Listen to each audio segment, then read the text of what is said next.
오늘 우리에게 주시는 하나님의 말씀은 구약성경 전도서 9장 13절에서 15절까지 말씀입니다.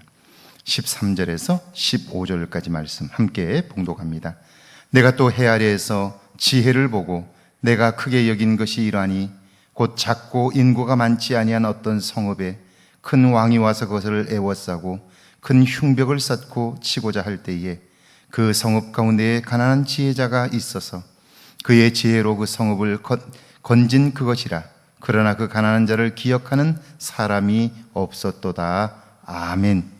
오늘 하루도 하나님의 은혜가 여러분과 함께 하기를 주의 이름으로 축원합니다.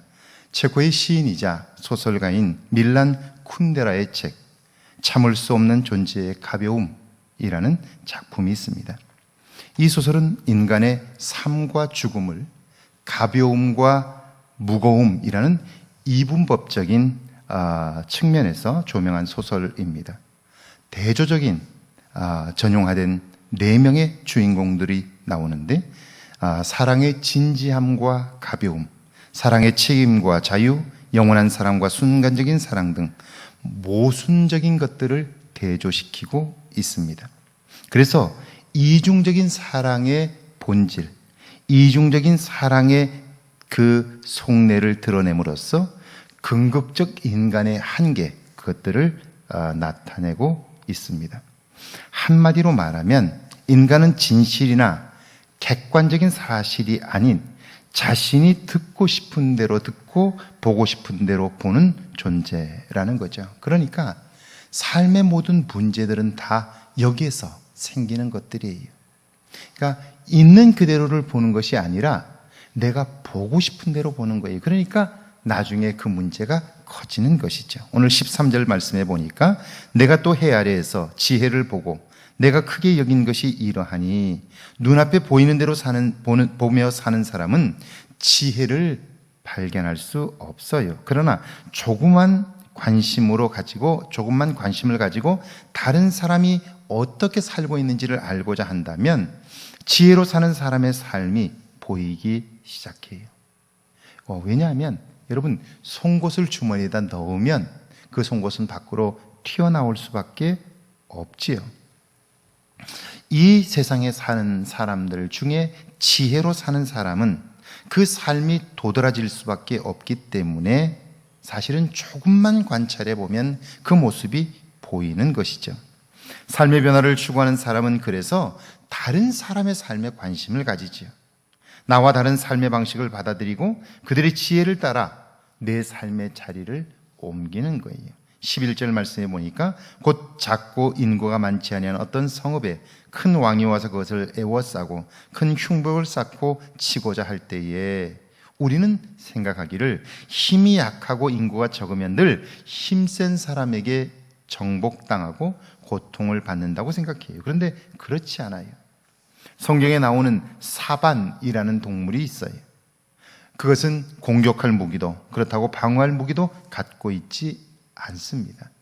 그렇다면 양육강식이 지배하는 질서 속에서 어떻게 살아남을까요? 사반에게는 지혜가 있습니다. 사반은 비록 자신에게는 힘이 없지만 바위를 이용할 줄 아는 거예요. 위험을 감지하면 바위 틈으로 들어가서 몸을 숨겨요. 위기를 건너는 거지요. 오늘 15절 말씀이 그걸 이야기해요. 그 성읍 가운데에 가난한 지혜자가 있어서 그의 지혜로 그 성읍을 건진 그것이라. 그러나 그 가난한 자를 기억하는 사람이 없었도다. 성읍이 위기를 만났어요. 피할 길이 없어요. 이제는 망했어요. 모두 죽을 수밖에 없어요. 그런데 그 성에는 지혜자가 있는 거예요. 그의 지혜로 성이 위기에서 건짐을 받았어요. 생명이 살아날 수 있게 되었어요. 자, 그렇다면 이제 그 성은 그 지혜를 가진 사람을 존중하고 그에게서 지혜를 배우려고 한다면, 그렇다면 성이 작지만 지혜로 인하여 그 성은 정말 견고한 성이 될 수 있고 튼튼하고 미래가 있는 성이 될 수 있을 거예요. 그런데 그 성 안에 있는 사람들은 위기를 건너자마자 그 지혜자를 잊어버려요. 그의 지혜를 기억조차 하지 않아요. 왜요? 그가 가난하기 때문이에요. 가난한 자를 업신여기는 사람들의 삶의 태도가 그가 가지고 있는 그 엄청난 지혜를 우습게 여기게 하고요, 하찮게 여기게 했던 것이죠. 그러면 어때요? 그 성에는 다시 또 위기가 찾아오는 거죠. 우리의 인생이 그런 거예요. 살면서 누군가 지혜로 살아가게 될 때 그 지혜로움을 배우고자 하지 않는다면 우리의 삶은 내가 보는 대로 보고 내가 생각하는 대로 받아들이기 때문에 우리의 삶에는 끊임없는 위기들이 닥칠 수밖에 없는데, 그럼에도 불구하고 지혜에 관심 가지지 않고 사는 우리의 모습은 마치 성에서 살아남았음에도 불구하고 지혜로, 그런데 그 지혜에 관심 가지지 않는 성 안의 사람들과 같다 하는 것이죠. 사랑하는 여러분, 오늘 하루도 우리 모두는 하나님의 인도하심 속에 살게 되죠. 그 하나님에게 관심하며 사는 사람들이 지혜자들이에요.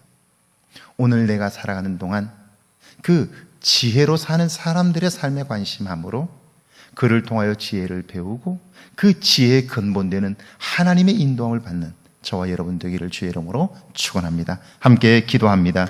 지혜에 관심하는 삶을 살게 해달라고요, 소중한 것을 소중하게 여길 줄 아는 삶의 태도를 갖게 해달라고요, 함께 기도합니다.